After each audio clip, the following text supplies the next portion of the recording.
Chapter 3 The Ganzfeld Experiments. Several years ago, my sister Nikki, who stares at... Oh my god. Chapter 3 The Ganzfeld Experiments. Several years ago, my sister Nikki, who shares many of my quirky interests, suggested I check out the TV docuseries Hellier. The series follows a group of paranormal researchers as they explore reports of goblins terrorizing a doctor in rural Kentucky. Turns out the general area of the goblin encounters was the same area that is known for the Mothman sightings. Lots of UFO activity, random paranormal events, and reports of cults gathering in the nearby woods and caves. The story goes from weird to weirder, as you can imagine, as they follow various leads attempting to figure out what is going on in this area, as the cast of the show have all been involved in ghost hunting for some time. This influence crept into their approach. In one episode, the team uses something called the Ganzfeld technique in a cave to communicate with any spirits that might be available to connect to their case. The Ganzfeld technique, as shown in the docuseries, involves cutting a ping pong ball in half and taping each half over one of the person's eyes and then shining a red light on their face.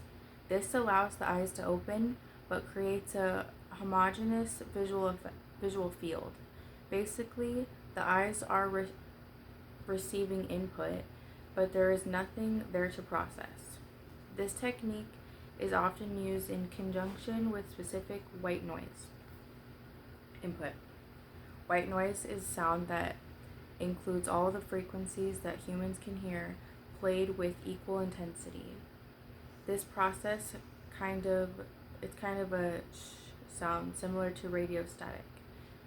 This type of noise is often used as background to help people get to sleep or to block out other sounds in the environment. As the Neuro Meditation Institute, we have several white noise machines that sit outside of our offices to make it difficult to hear what people are saying on the inside, thus protecting privacy. This combination of Ganzfeld light and white noise and variations on this approach has been used for decades as a technique to enhance latent psychic abilities. Latent? It is almost like a sensory deprivation experience, except rather than taking away all sensory stimulation, you overload the senses with a constant stream of input that has no inherent meaning. This is the Hellier episode. Greg Newkirk, the person using this technique, reported that he almost immediately began hearing things as soon as the technique was started. As the session continued, Greg started reporting things he was seeing in his mind. He described a ring of trees moving past environments like he was on a train, seeing a face with large blue eyes and flashes of light behind treetops. He also described feeling like his body was vibrating, feeling cold as if the temperature had suddenly dropped, and a sense of presence. After 19 minutes, the white noise had suddenly stopped because the audio was buffering. As soon as the sound stopped, Greg reported that images and perceptions also stopped. On the surface, this sure looks and sounds like an addition of the technology helped facilitate Greg's ability to tune in. Now we have no idea what he was tuning into. Could it have been his imagination? Sure. Could it have been some kind of hallucination? Yep. Could it have also been connecting to some unknown energies that were showing him these images? Perhaps as a way to communicate or frighten him? Why not? The truth is, we have no idea where those images and sensations came from or why. I was unable to find any research out there looking at the Ganzfeld technique in relation to spirit communication. Although there are lots of data related to telepathy, I wanted to know what would happen if people claiming to have some ability to communicate with spirits tried this approach. I call up my friend AJ Jamrose, to see if he would be interested in doing some brainwave experiments. She has a long history of interest in psi phenomena and has worked with a variety of teachers in the past to enhance her own psychic abilities, including communication with her spirit guides.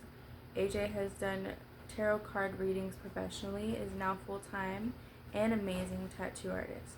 She is what my dad would call witchy, someone or something that seems to have power or connection to something bigger than this material universe. If you have had a dream about someone you had not seen in a long time and then received a message from that person the next morning, for example, that would qualify as witchy.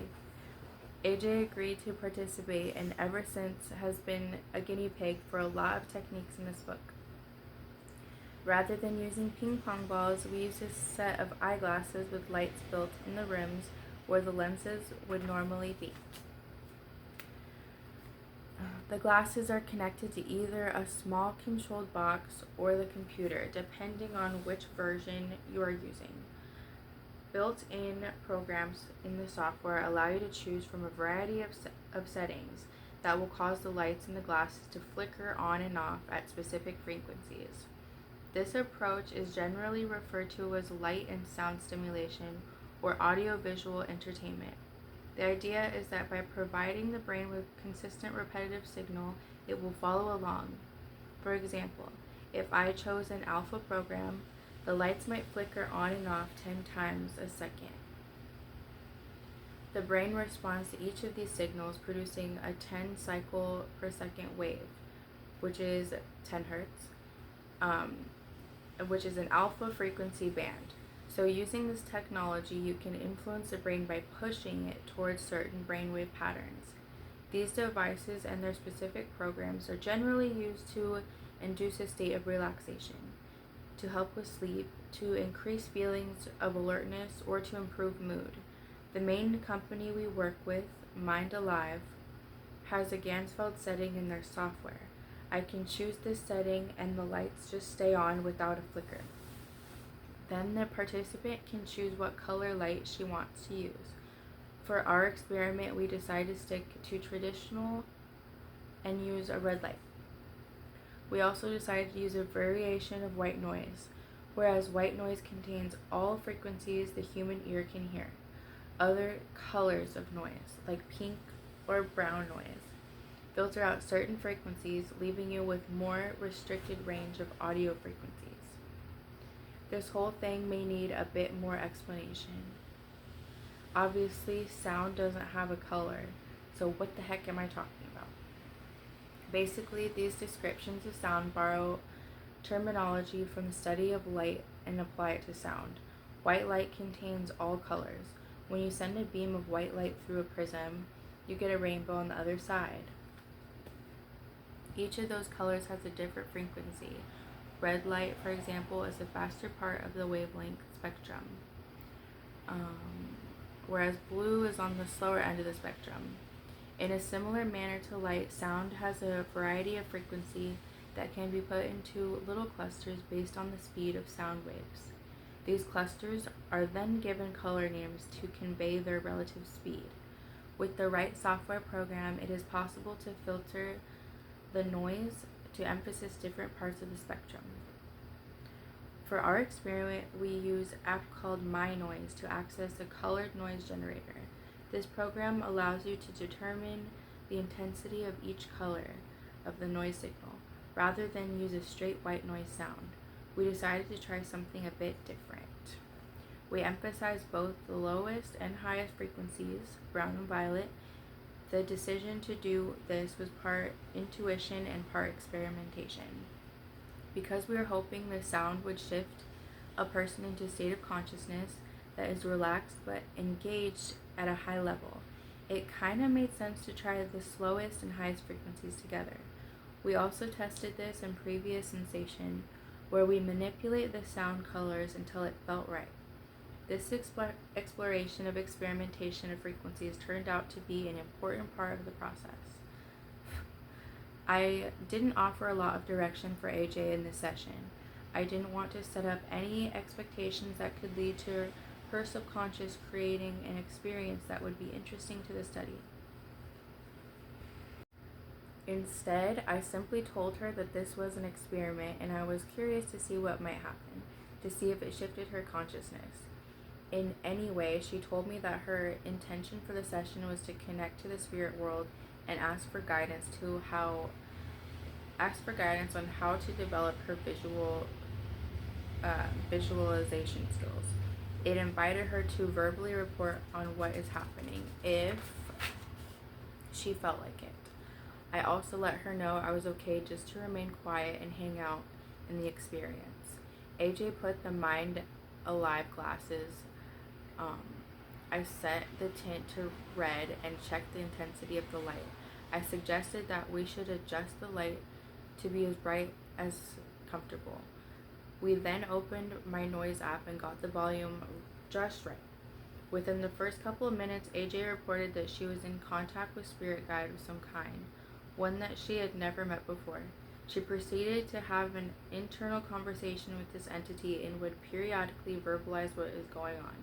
She indicated that this guide's name was Damascus, and if there was a pink noise setting that could be increased. I adjusted the pink noise to a louder volume until AJ said, "That's it." A few more moments of silence, AJ began dictating the information she was receiving from Damascus. We tend to think of things as binary, ones and zeros, she said, on and off. But this is actually threefold, here, there, and nowhere. She stated that this understanding was a point of exercise we were doing. To use this understanding to enter a liminal space, a state of consciousness between worlds. AJ said that AJ said that the addition of the third noise is a way to train awareness and consciousness. Initially, AJ reported that she was focused on the sound of pink static, as if there were tiny beads falling. But when we added the pink noise, she said she began focusing on the space between sounds. She remarked that this was a great tool to use to learn how to focus on one part of the sound field while tuning in on the others, refining the ability to tune awareness. And there's a little note here. It says, toward the end of the session, AJ asked Damascus about the name, recognizing it as an actual location, the capital of Syria. Damascus indicated that the physical location on Earth is a portal where the veil is thin. The conversation suggested that the spirit guide and the physical location are somehow connected and or the same. AJ said, in this reality, time is a constant. Getting people to isolate out of it is why this sort of thing works. I asked if the frequency of sound was important. Still in her meditative state, AJ asked Damascus and reported that the pink high-frequency sound were helpful for going outward, while the brown sounds were helpful for going inward. The white noise, containing all frequencies, holds the space. I wondered if this was the here, there, and nowhere that she was mentioning earlier. She said that this technique can help us get out of the third dimension by getting in between two moments, focusing on the space between sound frequencies. She reported provided help for increasing the ability to hear spiritual messages. She said a similar thing could be done with the glasses by using 3 different colors. Focusing on the lights could help with seeing spiritual messages. AJ then described these exercises as learning how to slow down or speed up time so you can differentiate the specific sounds or colors. She said it's similar to the experience of watching something spinning, where it can appear to be standing still or even moving backwards. During the session debriefing, I asked AJ if the experience was different than any way from her normal process of connecting to her spirit guides. She indicated that compared to sessions without tech assistance, using the technology made it a lot easier to tap in under normal circumstances. AJ said she would have to work hard to get into that kind of connection through meditation or self-hypnosis. She also reported that connecting to spirit guides is usually an involuntary process for her. In other words, she might be meditating, and the connection just happens without looking for it. With the technology, it felt much more deliberate, as if she could simply set the intention to connect and then effortlessly move into the space. She suggested that the tech facilities as a temporary opening to the spirit world. While I wasn't sure what I was expecting, it certainly wasn't a full-on conversation with the spirit guide providing guidance on how to use technology to communicate with the spirit world. Of course, there is no way for sure if AJ was communicating with the disembodied entity, or if maybe the information was coming from her own subconscious mind. Either way, it was intriguing. At a bare minimum, her experience seemed consistent with this use in ghost hunting. That is, using Gansfeld approach as a vehicle to communicate with non-corporeal entities. AJ's conversation with Damascus also provided some potential strategies to explore with other people working to develop the ability to listen to their spirit world. Specifically, different people may respond to different noise frequencies. While much of the historical work with the Gansfeld utilized a straightforward white noise set of frequencies, it is clear from the exercise with AJ that adjusting the frequencies may facilitate the process for some individuals. From an intuitive perspective, this makes sense.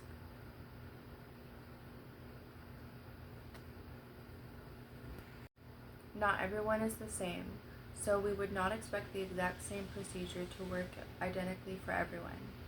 Damascus indicated that the lower frequencies are better for going inward, whereas the higher frequencies are better for going outward. This may have implications for specific intentions as well as individual brainwave differences. Later in this chapter, I will discuss a few different ways you might experiment with this technique at home.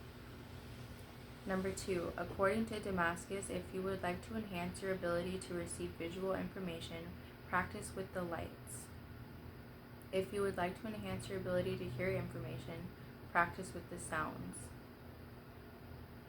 This is number 3. The traditional Gansfeld red light approach can be modified. Based on the information about sound frequencies, it makes sense that the same idea might be applied to the light.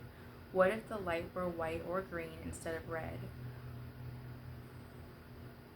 Would that make any difference? Does it depend on your intention of what your brain likes?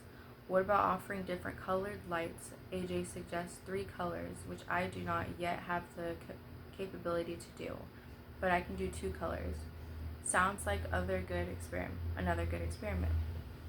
Number 4, how do you pay attention to the light and sounds that make a difference as well? AJ was suggesting different attentions with both lights and sound in such a way as to differentiate between the specific sounds or colors, focusing on only one while inhibiting the other. AJ was suggesting shifting attention with both the lights and sounds in such a way as to differentiate between the specific sounds or colors, focusing on only one while inhibiting the others. All of this focus on the sound frequencies reminded me that I had recently attended the Association for Applied Psychophilosophy and Biofeedback conference. Oh my god.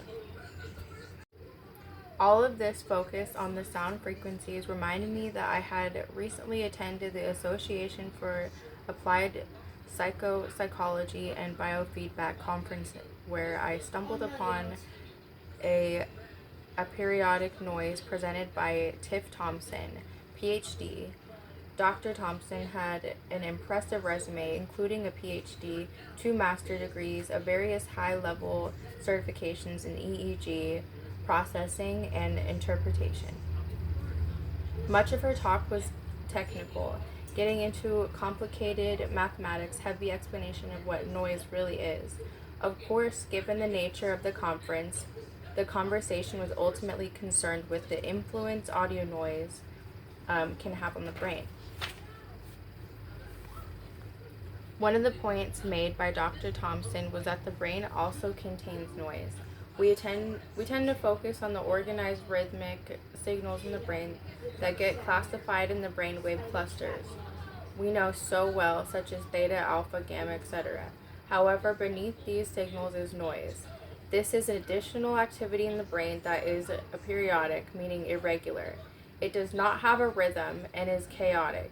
This type of information makes up a significant portion of EEG activity in the brain. When the ratio of signal to noise is high, the brain is organized, effective, and efficient. When applied to the field of parapsychology, this suggests the possibility that the addition of noise may enhance the ability to perceive certain signals. What if there is a veil, as many esoteric authors suggest, separating our normal conscious awareness from the magical world?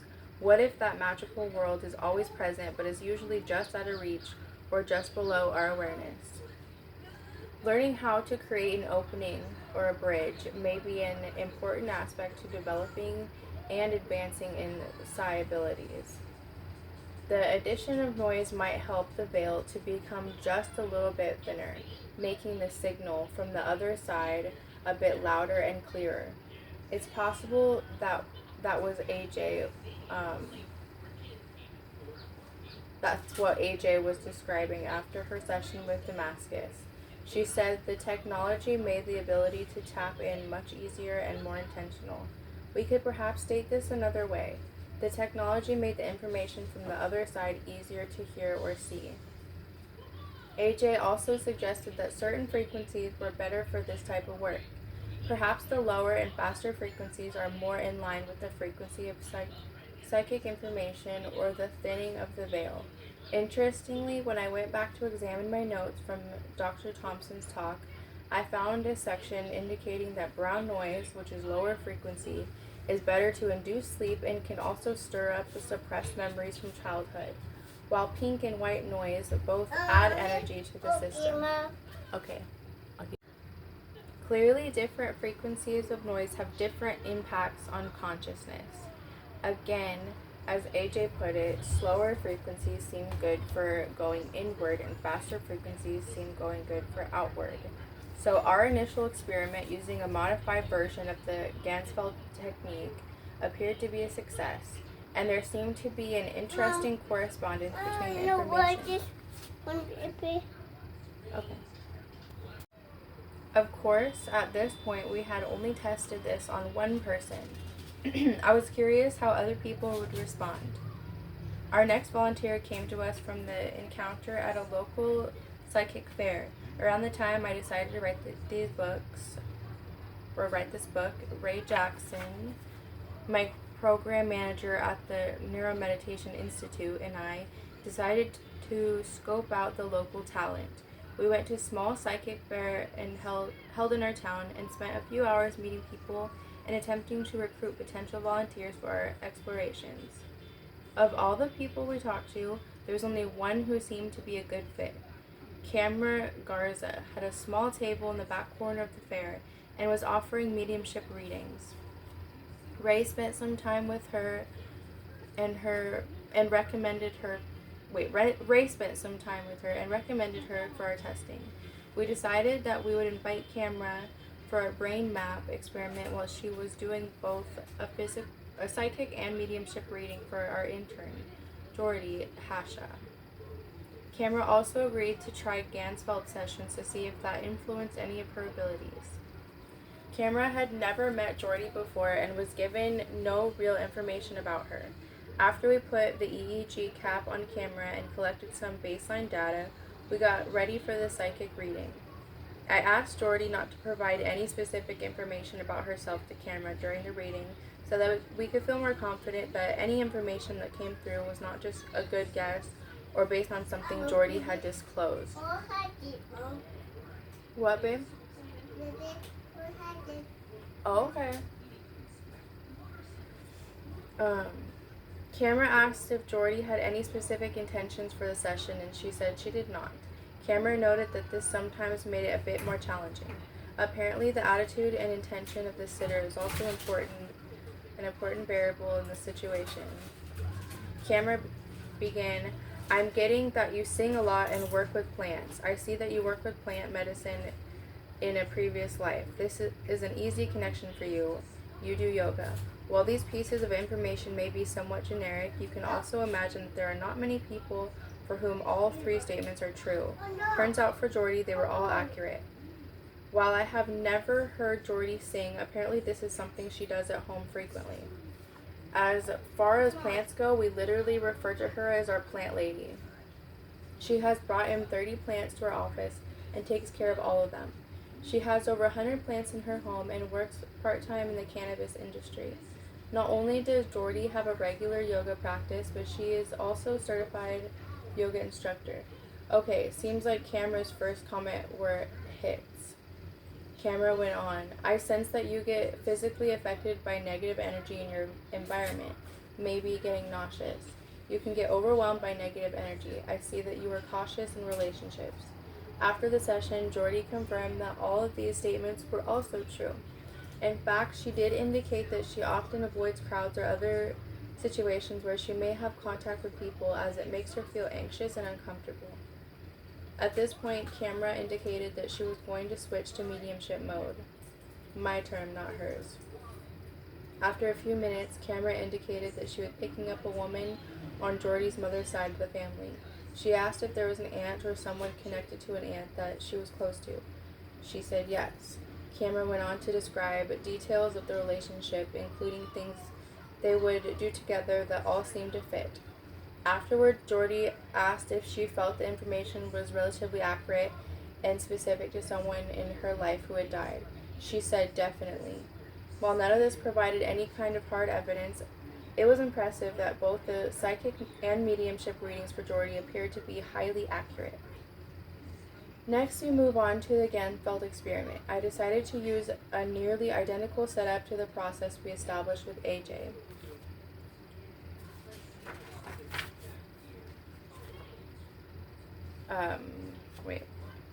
Ganfeld glasses were set to red, and the white noise app was filtered to emphasize the lowest and highest frequencies. After a few moments of adjustment, Camera reported being in a jungle scene that was part of a past life memory. She commented that the noise pumping through the headphones seemed to enhance her sensory experience. She stated that it was almost as if she could feel the environment with all of her senses. Camera reported that the scene became very misty. She was transported into a cave. At this point, Camera took a deep breath and stated that someone was with her in the cave. It was an older woman named Enna. She had big puffy eyes and messy hair that she wore pulled back. Camera described that when she was unfolding a blanket of some kind and was aware of all of us in the office.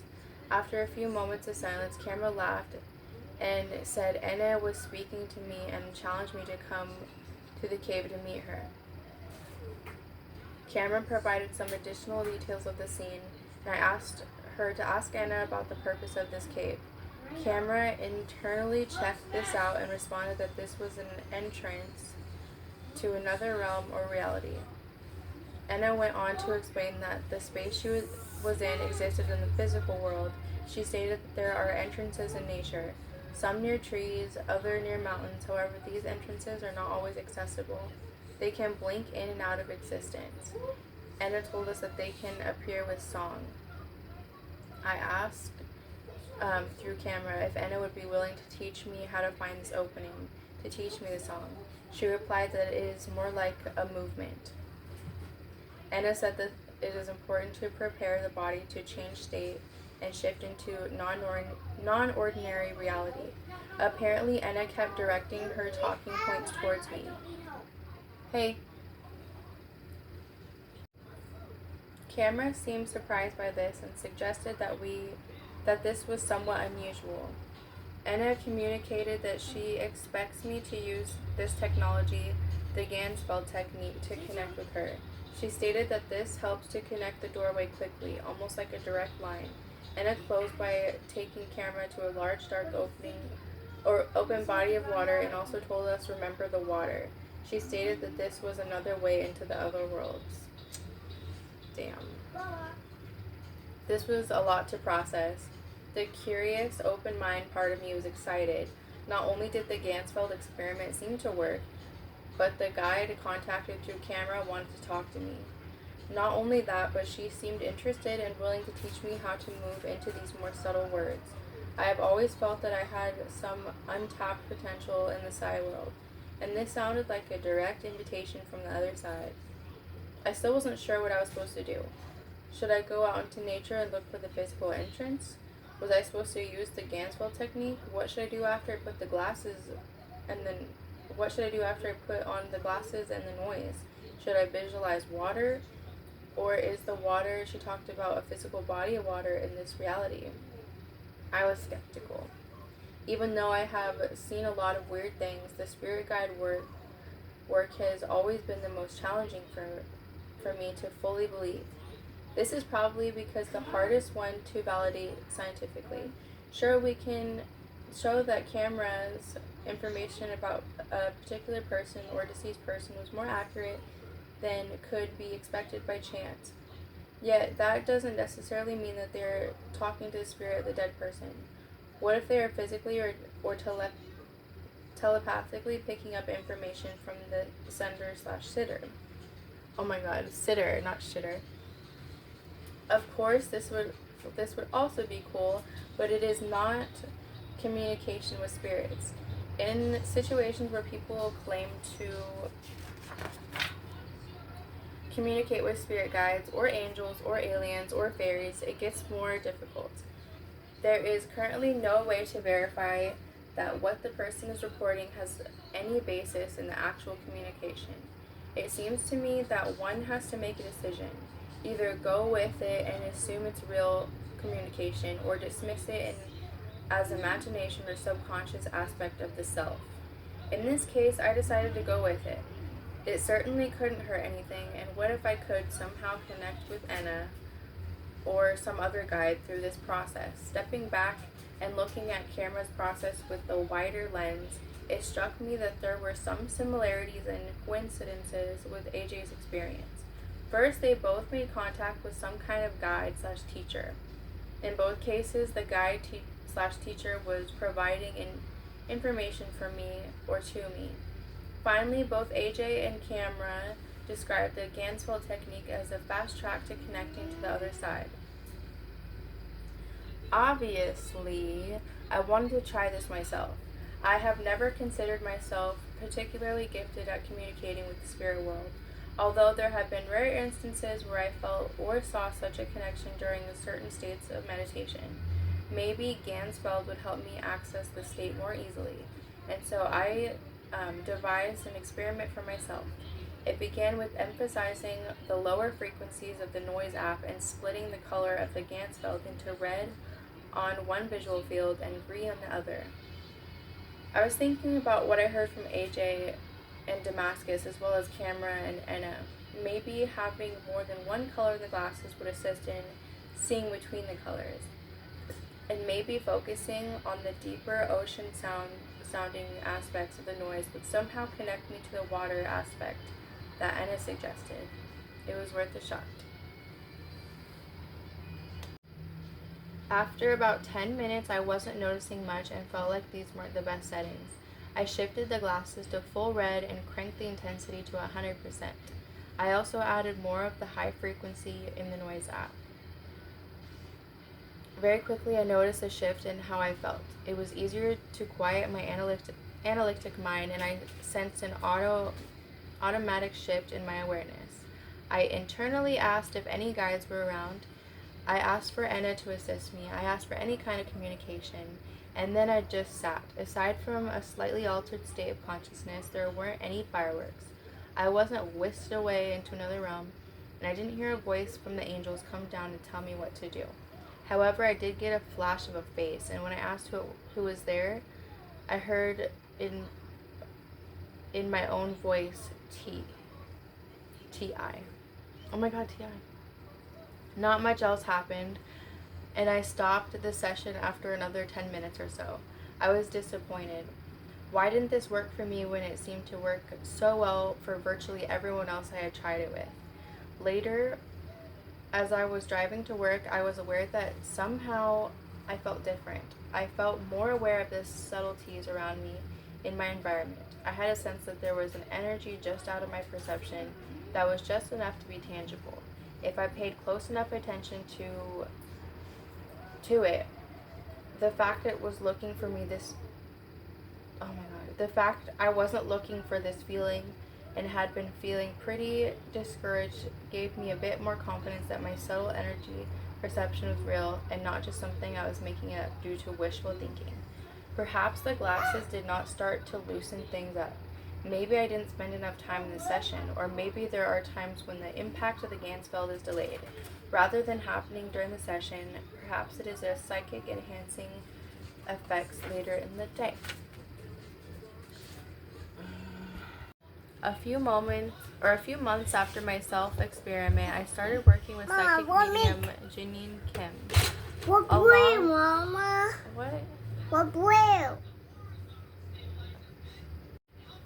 Along with 2 other psychics in training, we would meet on Zoom to explore our abilities, receive feedback from Janine, and discuss ways that we might incorporate some of our research with technology. To this end, everyone in the group purchased a set of AVE glasses so we could experiment with the Ganzfeld setting. We decided to try a kind of remote viewing psychic exercise. Janine picked 12 famous people that all of us would recognize. She did not tell us who any of these people were, but we wrote their names on slips of paper. What?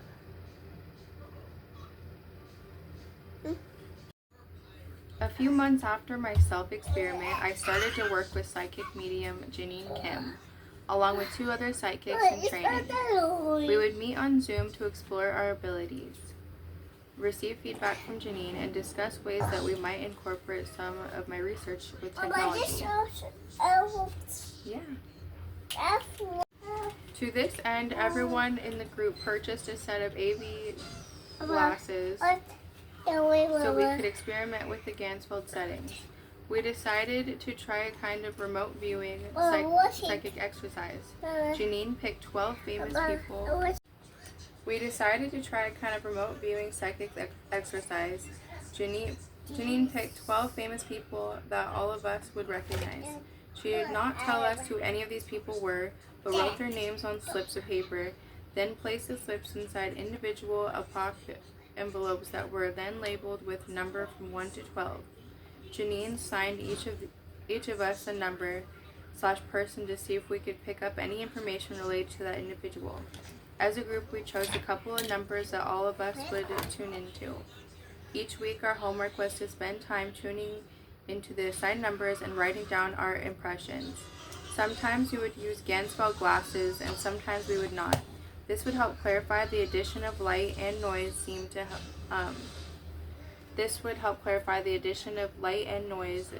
help. Okay.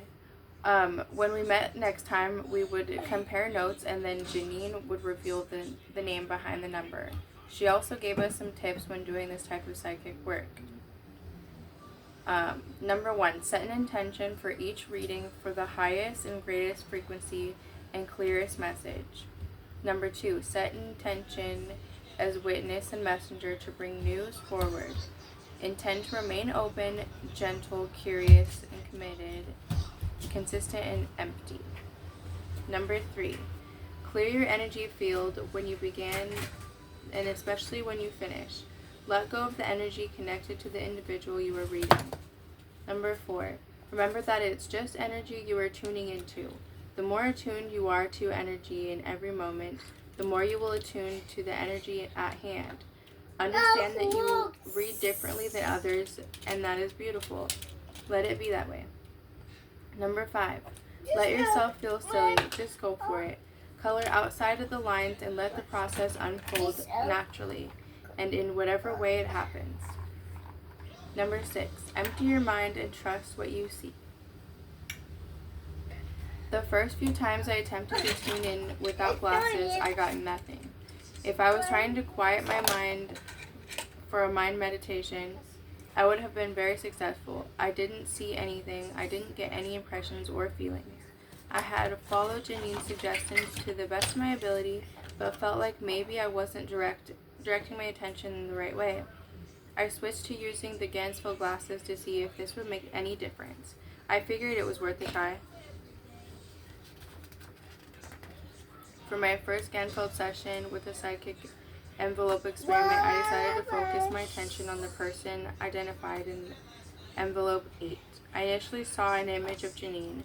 I figured that it had nothing to do with the name in the envelope, but was instead my mind making associations and connections related to the exercise. In fact, the awareness was helpful as it assisted me in distinguishing between thoughts and information. Thoughts were a result of my brain thinking, analyzing, and trying to make sense out of the experience. Information, on the other hand, was data that the conscious mind did not construct. It seemed to come from nowhere. I often recognized information like this when I see or feel things that seem to have nothing to do with what I'm talking about or what I'm thinking and seem somewhat random. At any rate, the next image I saw was a cabin in the woods. Yeah, you can say it. I had the feeling of someone being alone. I saw a dark-haired man. I felt like he lived a simple life. He was not married and did not have any kids. I thought of the character Ron Swanson from the TV show Parks and Rec. That was it. I didn't get anything else. It was difficult for me to tell how much of the information was thoughts versus information. Certainly the initial impression of the cabin felt like information, but then it seemed like my mind got involved and started trying to make connections. Regardless, it was interesting that I seemed to be getting more images and impressions in the session compared to the sessions without the glasses. The name inside the envelope was Mother Teresa. On the surface, doesn't look like I had much of a match, although I was pointed out that I was picking up a feeling of someone living a simple life with no kids and being alone. This might be a fit. Of course, there was a lot of information that did not necessarily match. Cabin in the woods, male figure. Was this just my mind making up stuff and finding connections where none existed? I don't know, but I did feel like I was beginning to learn how this process worked. It was not straightforward or linear. It made sense that more creative and unrestricted aspects of the mind are likely to communicate in symbols and feelings rather than presenting a direct, obvious connection. It seemed a bit like the way dreams work. Sometimes they're clear and obvious, but usually they're disguised. The theme and tone are what are more important than the exact content. If this was true, I would be going to make the process of interpreting. Oh my gosh. The next session, I started with my typical morning meditation routine. I did some stretching, energy clearing, and invocation, brief meditation, and then put the Gansfeld glasses. Yeah. Here you go. Oh. Here you go. Thank you. Put on the Gansfeld glasses and attempted to tune into envelope number 5. Again, with the Gansfeld glasses, it was much easier for me to receive images. I got the impression of a dark-complected man. He had a beard and a mustache. I thought maybe he was Arab. His face reminded me of a friend. Maybe he wasn't Arab. Maybe he was Latin. I didn't have enough clarity to know for sure. Next, I had the image of a sea of treetops with a bird-like thing over the top that was moving in a strange way, diagonally shifting back and forth. Not the flight of a normal bird. Maybe a drone or something. This shifted to the black and white impression that turned into a skeleton-type mask image. Next, I received a fleeting image of an angry dog/wolf, maybe rabbit. This shifted into a feeling of moving through a tunnel. My next thought was, is this someone who is dead? I remember at the time feeling as if this was a lot of random impressions. They didn't seem to go together in an obvious way or tell any clear narrative. I attempted to follow Janine's advice and just go with any impressions I received without judgment. When our group met again, we discussed the envelopes and our practices. It was revealed that the name of the envelope was envelope 5 was a Princess Diana. My initial feeling was that I had completely missed the mark. Nothing I saw or felt seemed to even remotely be related. After we shared, Janine pointed out that Princess Diana was killed in a tunnel and was with her lover, Dodi Al-Fayed, an Egyptian billionaire. Okay, that was interesting. Not sure how the other details may fit. Were the rabid dogs symbolic of the paparazzi following her car just before the accident? Was the bird-like drone representative of helicopters flying over the scene? I have no idea. Maybe I was tapping into something and maybe it was a coincidence. And I was looking for a meaning and making the details fit. This whole process reinforced the idea that the way information comes through is not necessarily straightforward. How do you learn to trust these images and impressions when they may be the only loosely connected? The idea that maybe I was getting some hits on Princess Diana was compelling. I wanted to believe that I was receiving information, but it was hard to trust. I could feel the different parts of myself competing. The scientific part of me writing this off was wishful thinking. I knew I would not have any clear answers and attempted to let the experience go. I would file it away and see what happened next. Turns out I didn't have to wait long. The next day, while working on an unrelated chapter of this book, I was trying to find some information about meditation and psychic abilities. I had a vague recollection that Dean Radin talked about in his book, Entangled Minds. I hadn't looked at this book in years, but found my copy of the bookshelf and began leafing through it. I noticed that there were 10 or so pages that had been dog-eared from my previous reading of the book. I checked each of these pages, assuming that I had already tagged something useful. As I flipped through, scanning for the word meditation, I caught a subheading midway through the book, Princess Diana. While this was obviously not the reason I tagged this page, it seemed like a strong coincidence. Of all the books I own, this is likely to be the only reference to Princess Diana and her death. It also mentioned... What are you looking for, babe? All of the books I own, this is likely to be the only reference to Princess Diana and her death. It also mentioned her companion, Dodi Al-Fayed. After my initial shock, I went back to read that section. In the third paragraph, it mentions that by unhappy coincidence, Mother Teresa died a few days after Princess Diana. And of course, during her short lifetime, Princess Diana did meet with Mother Teresa. This got me thinking about the other experiences I had had in the past during meditation, an altered state of consciousness, and with technology-based approaches. Typically, I don't see things. That is not my strong suit. I also don't tend to hear things from another voice. I do, however, tend to hear things in my own voice and often have a strong sense of knowing. For me, this is more like a feeling or a certainty about some idea or thought or awareness that seemed to suddenly jump into my head.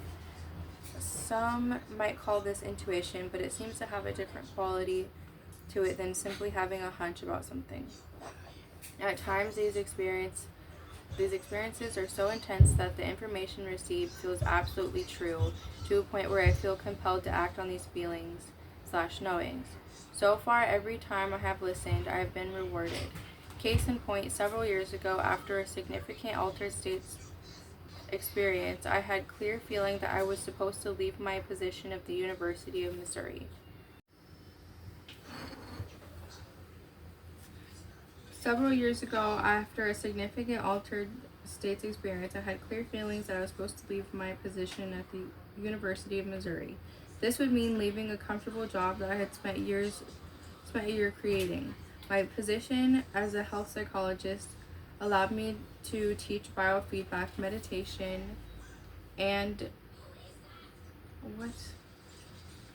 Qigong while receiving a good salary and excellent benefits.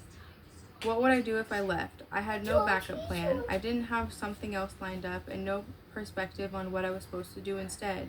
Yet the feeling was so intense and clear. Yeah, we put it back in the freezer. He's, Papa, here's what I know, babe. Maybe get your mittens out of your drawer. Yet the feeling was so intense and clear that I felt I needed to honor this information. After a bit of internal wrestling, I felt my comfy position and returned to private practice. Within a year, I had published my first book, Meditation Interventions to Rewire the Brain, was teaching workshops around the country, and reforming the Neuromeditation Institution, none of which could have happened if I had stayed at the university. Stop hitting me.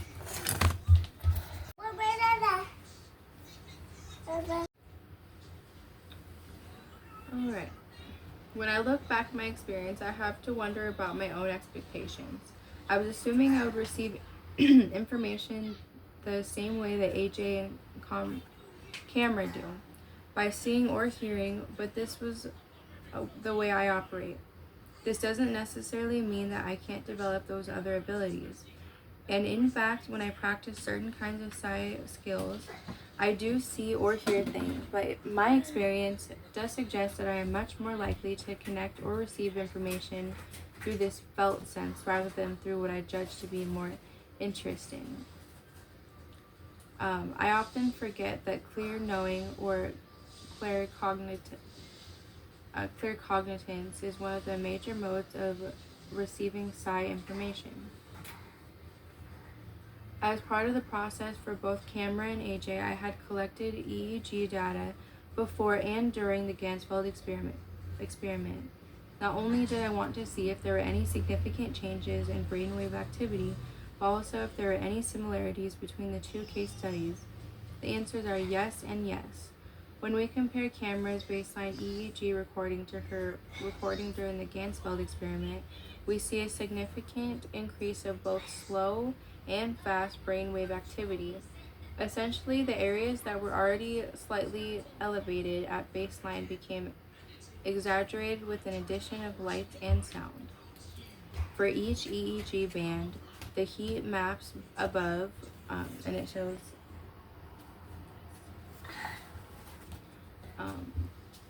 show how much electrical brainwave activity a camera has compared to normative database. Darker shades indicates that there is more activity. I'm not gonna eat it. Are you done with the banana? Yeah. Okay. Eat it, but A quick glance at these two maps show a significant increase of delta and theta in the right rear quadrant with the addition of Gansfeld process. There is also an increase of theta in frontal regions and an increase of high beta in the right rear quadrant, as well as the left temporal areas. The fact that the same basic patterns exist in both recordings may suggest that Cameron's natural state was enhanced during the Gansfeld session. Although I am speculating, this makes sense as a camera. Are you all done? Okay.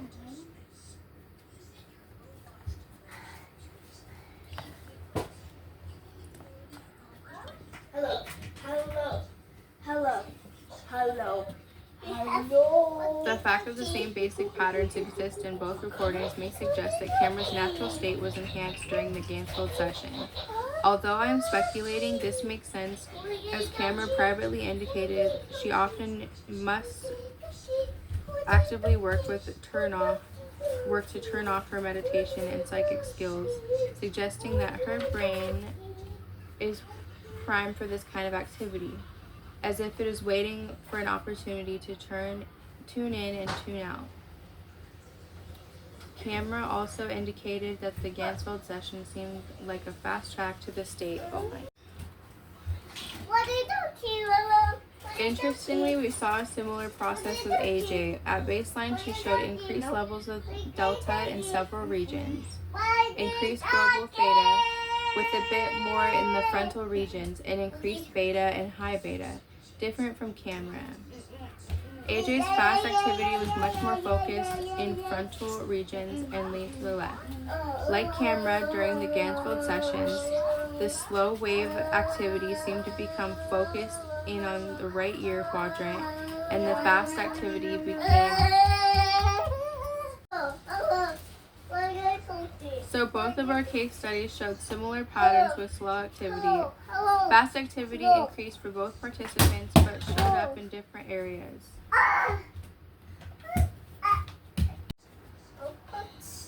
Fast activity increased for both participants but showed up in different areas. For camera, it appeared in the right rear quadrant, the same as slow activity, whereas with AJ it showed up in the frontal areas. What can we discern from the specific brain waves in the locations involved? Clearly, there is an emphasis on the right rear region in all of the brainwave bands meditation. This area of the brain is often referred to as the temporal junction or the right parietal lobe, as shown up in other cases discussed in the book. As a reminder, this part of the brain seems to be important for defining boundaries between self and other. I have hypothesized that this part of the brain goes offline or in some other way seeming misbehaves during many forms of spirit communication. In fact, you may recall that I highlighted this area when discussing Janet Meyer, essentially shifting the normal function of the part of the brain. Hey, the fact that both slow and fast brain waves increase suggests both shutting down and activating processes. How is this possible? Maybe the normal function is shutting down, while the other aspects involved with connecting outside of oneself are activated. Of note here, remember that the noise we used was emphasizing the slowest and fastest frequencies simultaneously. We also see an increase of theta activity in frontal regions. This is more obvious in camera's brainwave comparison, but occurred with AJ as well. Frontal theta is often associated with spacing out and ADHD type symptoms, essentially when there is an excess amount of frontal theta. It is often a sign that those areas are not working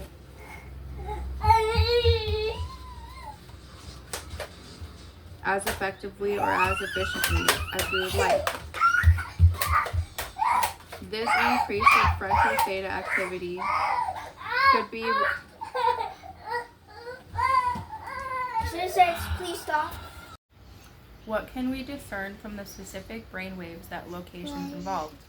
Clearly, there is an emphasis on the right rear region of all brain wave bands mentioned.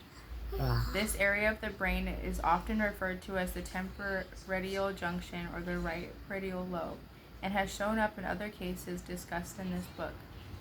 As a reminder, this part of the brain seems to be important for defining boundaries between self and other. I have hypothesized that this part of the brain goes often or in some other way seemingly misbehaves during many forms of spirit communication. In fact, you may recall that I highlight this area when discussing Janet Meyer. Please stop, Ronan.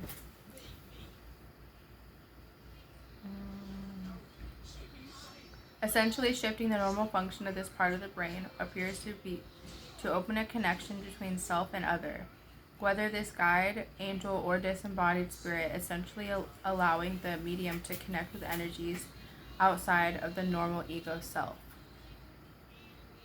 The fact that both slow and fast brain waves increase suggests both shutting down and activating processes.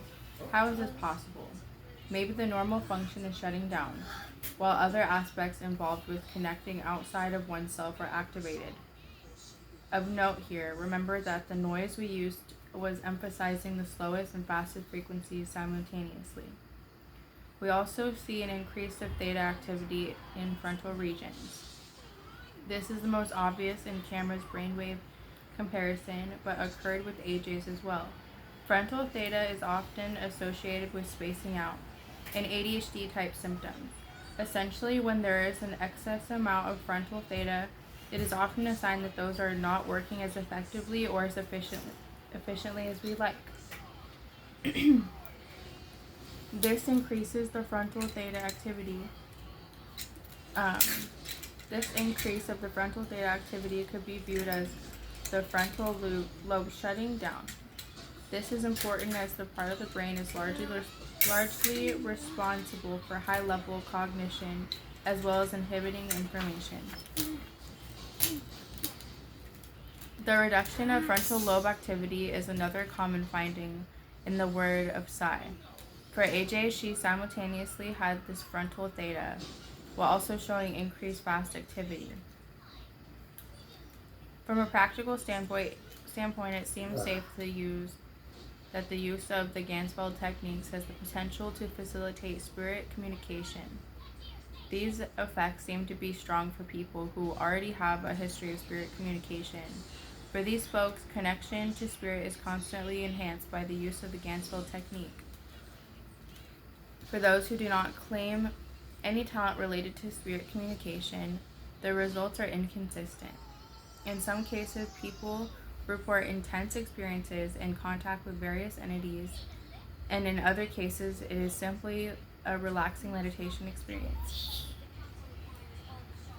It makes sense that the self-identified medium would find this approach helpful, as it may be enhancing brain tendencies that are already present. In this case, studies presented in the chapter, both Camera and AJ showed increased activation of delta, theta, and high beta activity in the right rear quadrant of the brain. These areas were already highly engaged for the Ganzfeld technique and are related to boundaries between self and other. Based on other case studies I have conducted, this region of the brain appears to be important for this particular set of skills. This finding may also help explain why non-mediums have varied results. If their baseline brain patterns are not consistent with spirit communication, adding energy to the system won't necessarily catapult them to the other side. In this regard, it may be necessary for non-mediums to do additional training to shift the activity patterns in the right rear quadrant of the brain. This might involve using additional technology such as transcendental direct current stimulation or low-powered electromagnetic stimulation, which will be discussed in other chapters. There also seems to be preliminary evidence that the different people respond to different colors of noise. While the traditional Ganzfeld approach used white noise and seems to work, my experience has been that certain individuals find it easier to tap in when the frequencies are shifted. In general, an emphasis on the lower and higher frequencies at the same time seems to show the best test results. However, there is fair amount of individual variability in preferred settings for noise. This may be something that each person needs to experiment for themselves, noting their experience with different noise combinations and tuning into felt sense of which frequency combinations feel right. Finally, it seems important to recognize that there are at least 6 different ways of receiving psi information. Number 1 is clear seeing, which is also called clairvoyance. Number 2 is clear hearing, clairaudience. Number 3 is clear feeling, clairsentience. Number 4 is clear knowing, claircognizance. Number 5 is clear tasting, which is clairgustance. Number 6 is clear smelling, which is clairsalience. In general, it appears that most practitioners have have a preferred modality, a way that they most easily receive information. However, with focus and practice, psychics and mediums can learn to enhance their clair senses as well. From the presented case, it is clear that AJ tends to hear information. In fact, her intention for the Ganzfeld exercise was to better develop her visualization skills. On the other hand, Camera seems to work with both clairvoyance and clairaudience. I receive information more through knowing and feeling, which is clairsentience. It makes good sense that different people would receive information through different sensory modalities. Perhaps the brain patterns associated with psi require certain parts of the brain to be more or less engaged, while the specific sensory modality uses secondary process. The necessary brain changes related to what is happening, while the sensory brain changes related to how is happening. This appears to be how meditation works. For example, if you're doing a focused style of meditation, you can focus on a visual image, a symbol such as a mandala, for example, or a sound like a mantra, a sensation like belly expanding and contracting, or a thought like prayer. All of those require different sensory systems and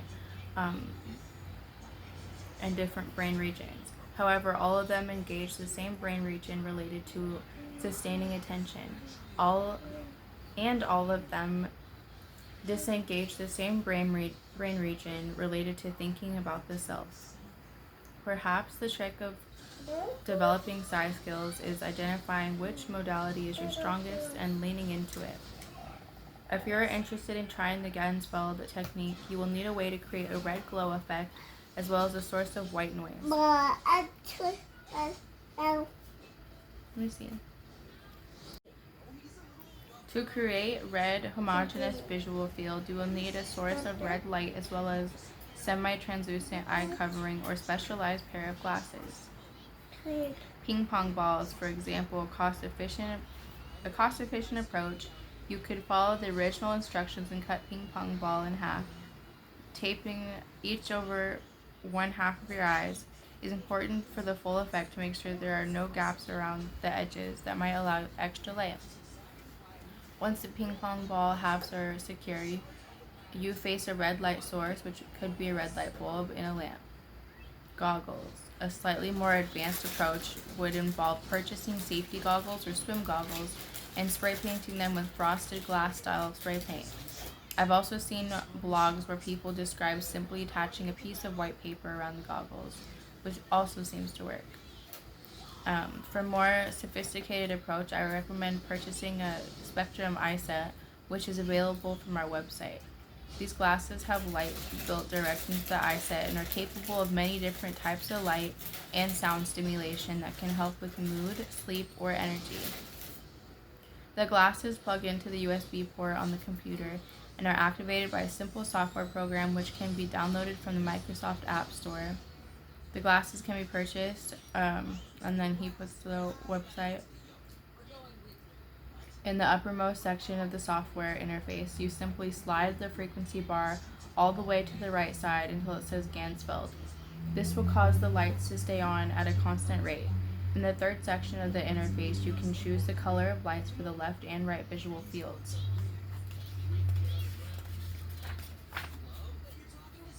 Historically, the noise used in Ganzfeld experiments is white noise, which you may recall is static from all of the possible auditory frequencies. Sources of white noise are easy to find. In fact, you can do a YouTube search for the term and discover dozens of options. You can also find numerous apps for your smartphone, many of which are free. Any of these programs should work fine. The larger consideration is that you have headphones that will block out external sounds. Any auditory intrusion, such as your roommate's music or cars driving by, is likely to disrupt your experience. It is important to make yourself as comfortable as possible before your session. If the body is not relaxed, the mind will not relax. Many people find it helpful to lie down or sit in a recliner chair. Kick your shoes off, breathe slowly and deep, put a slight grin on your face, and then begin the session. The state of consciousness in a Ganzfeld session often feels a bit dreamy. Because of this, some people have a hard time recalling what happened during their session, or the information fades quickly. I recommend setting up your phone to record throughout the session. This will allow you to stay engaged in the session and verbally report anything you see, or hear, or experience.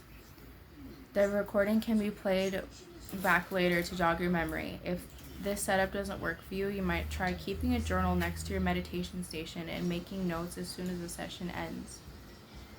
While most people begin experiencing some kind of visual, auditory, alteration after 5 to 7 minutes. We recommend sessions between 15 and 20 minutes to get the full effect. I usually recommend adjusting the brightness of the light and the volume of the noise as high as comfortable. In general, a certain level of stimulation is necessary to create the effect. However, we all have different thresholds for sensory input. If either the lights or the noise becomes too intense, leading to agitation or anxiety, you can always discontinue the session or reduce the intensity or volume to a level that is comfortable. While this technique is usually done with red light, it can be fun to try something different. In our experiments at the Neuromeditation Institute, we have found that white light also works well. If you're using the spectrum eye set, you can choose any number of colors and even modify the setting so that one color is going to the right hemisphere of the brain while the other color is going to the left. It might be interesting to use stimulating color for the right hemisphere, such as red, and the cooling color for the left hemisphere, such as blue. While this technique has traditionally been done using white noise, it can also be useful to experiment with pink or brown noise. These represent the higher and lower frequencies range, respectively. Similar to white noise, you can find apps or YouTube videos that provide this type of stimulation. If you are interested in a deeper exploration of the effects of different noise frequencies, I recommend purchasing an app such as My Noise, which includes dozens of noise generators. One of these is a colored noise generator, which allows you to modify each of the 10 different frequency ranges within the white noise spectrum. With this app, you can include both brown and pink noise or any other combination that may be of interest. Ground yourself afterward. Because the sessions can be somewhat disorienting, it is a good idea to allow some time after a session to reconnect fully with your body. You can encourage this by breathing a bit more intentionally and deeply, moving the fingers and toes, arms, legs, sharing your experiences with someone else, and engaging your senses, preferably outside in nature. We also recommend drinking water and eating something with grounding energy, like nuts or chocolate.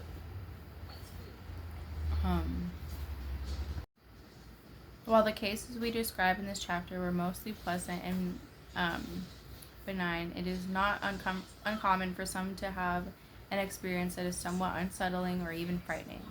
Some people report a creepy feeling or a sense of being watched. Other people become overwhelmed by sensory input and feel anxious. In general, if you take the glasses off and stop the session, these effects quickly dissipate. However, because this technique and its effects disrupt normal sensory processing, we do not recommend trying this technique if you have any serious mental health concerns, such as bipolar disorders or schizophrenia. While there is no evidence that you have a strobing light from these devices can cause seizures, if you have a pre-existing seizure disorder, it is probably best to avoid this technique. In addition, similar to Ouija board, it is also possible that this technique may open connections to other entities that we are not specifically invited. While we have only witnessed one situation that may fall in this category, it seems important to mention. Shortly after we began running a variety of Ganzfeld experiments in our office, my program manager, Ray, stayed late one day to run a session on herself. When I saw her the next day, she said, "I have to tell you something about my session." It was totally freaky and I felt a little bit like a horror movie.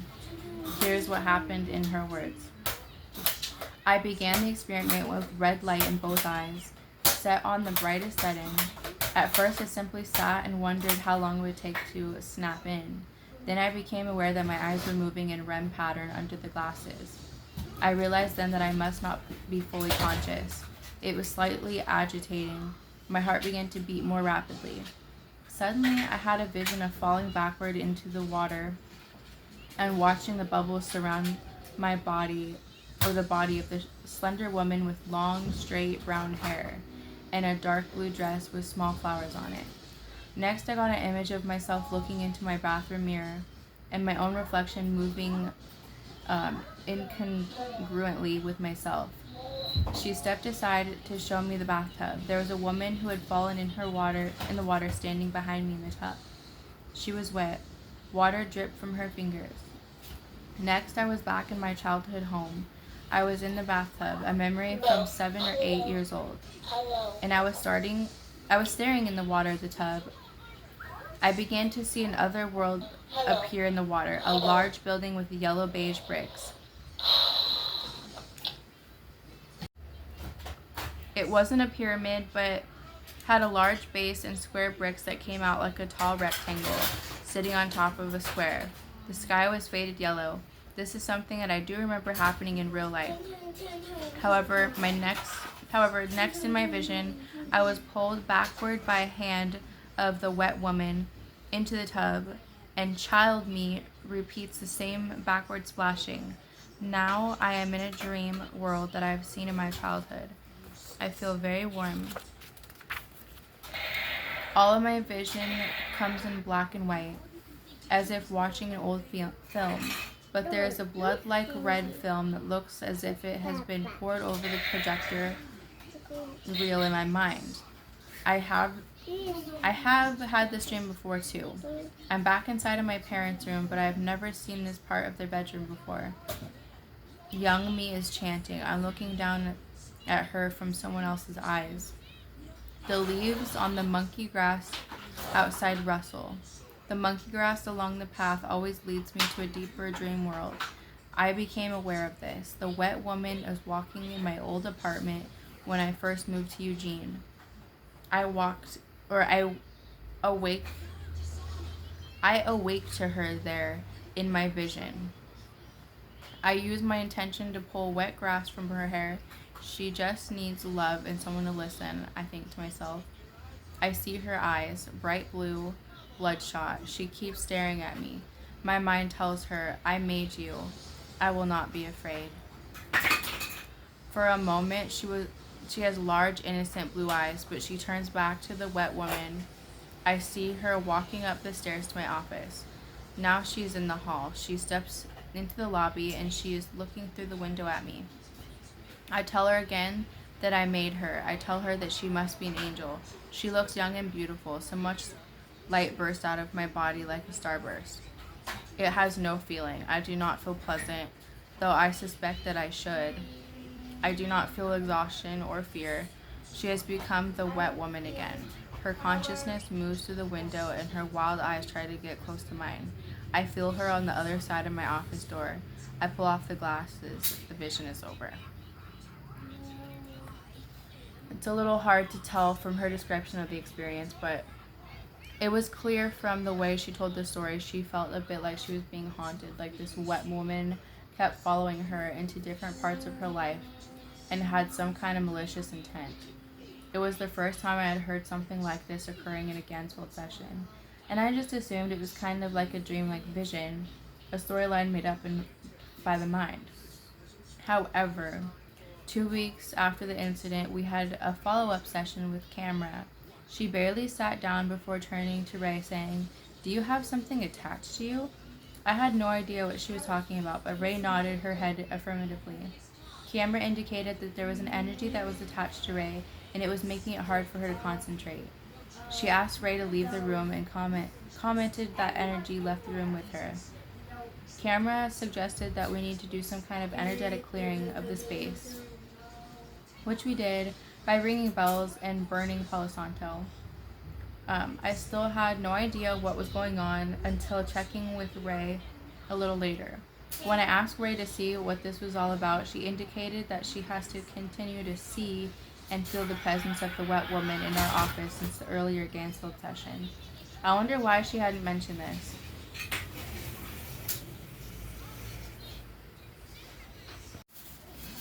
When I asked her about it later, she told me that it was hard to trust her perceptions. Maybe she was just remembering scenes from her Gansfeld session or imagining things. She also didn't want to sound crazy.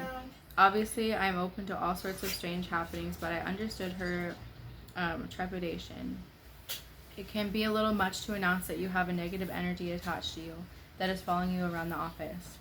We also had two strange incidents where water in our office around the same time we also had two strange incidents with water in our office around the same time as this meeting.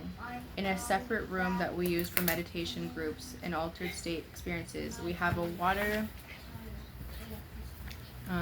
fountain and a variety of plants. Jordy, our intern, had a plant caretaker who was doing her weekly watering routine when she discovered that the fountain was leaking and came to tell me. I followed her into the room and saw that there was water all over the platform. This system had been in place for many months with no other incidents like this. We cleaned it up and watched water seep out of the bottom of the fountain, forming a new pool under the table.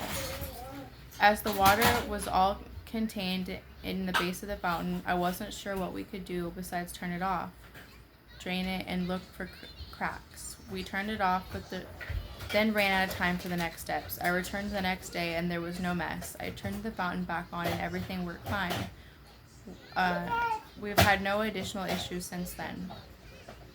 2 days later, I left my office to meet someone in our waiting room. I was wearing only socks, not shoes, and I stepped into the main area and my feet became soaked. I felt around the floor and located a large wet area on the carpet, apparently coming from our water cooler. I opened the water cooler cabinet and found that the 5-gallon water bottle empty. My office manager told me she had just replaced this in the last couple days, suggesting that the entire thing had left on the floor. We replaced the bottle and tested the empty one, finding a small leak at the bottom of the bottle. This seemed to be the end of it. After this, there were no additional incidents, and Ray indicated that she no longer felt the wet woman hanging around. As a scientist, I'm not sure what to make of this. I know correlation is not casualty.